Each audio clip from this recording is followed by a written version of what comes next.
ஹல்லேலூயா. இன்று அதிகாலையில் நாம் பரிசுத்தரின் வார்த்தையை நாம் தியானிக்க இருக்கிறோம். இந்த நாளிலே கூட நீதிமொழிகள் 3வது அதிகாரம் 2வது வசனம்.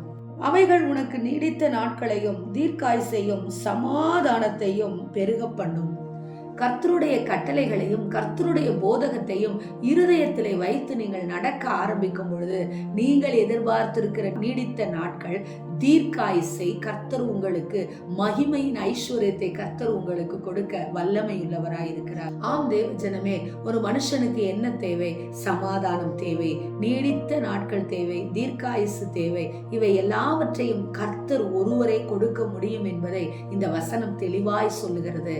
ஆம் தேவ ஜனமே, சமாதானமற்று நம் வீட்டிலே இதோ அநேக ஐஸ்வர்யத்தின் பெருக்கம் இருந்தாலும் ஒன்றுக்குமே உதவாது. நீடித்த நாட்களை கர்த்தர் நமக்கு கட்டளையிட்டும் படுத்த படுக்கையா இருந்தாலும் நாம் இருந்து என்ன பயன்? ஆனால் கர்த்தருடைய போதகத்தையும் கர்த்தருடைய கட்டளைகளையும் உங்கள் இருதயத்தில் வைத்து நீங்கள் நடக்க ஆரம்பிக்கிற பொழுது கர்த்தர் எல்லா ஆசீர்வாதங்களான ஐஸ்வர்யம் மாத்திரமல்ல, தீர்க்காயுசு, மகிமை எல்லாவற்றையும் உங்களுக்கு கொடுக்கிறவராய் மாத்திரமல்ல, அதை பெருக பண்ணுகிறவராகவும் இருக்கிறார். ஆம் தேவ ஜனமே, சமாதானமற்று உங்கள் வாழ்க்கை இருக்கிறதா? சமாதானத்தை தேடி கொண்டிருக்கிறீர்களா? பிள்ளைகளால் சமாதானம் இல்லை, குடும்பத்தில் சமாதானம் இல்லை, சரீரத்திலே சமாதானம் இல்லை, அக்கம் பக்கத்திலே சமாதானம் இல்லை என்று சொல்லி, வேலை செய்கிற ஸ்தலத்திலே சமாதானம் இல்லை என்று சொல்லி புலம்புகிறீர்களா? உங்கள் இருதயத்தில் கர்த்தருடைய கட்டளைகளை வையுங்கள். உங்கள் இருதயத்தில் கர்த்தருடைய போதகத்தை வைத்து நடவுங்கள். அவரை நீங்கள் மறக்கும் பொழுது சமாதானம் உண்டாகாது.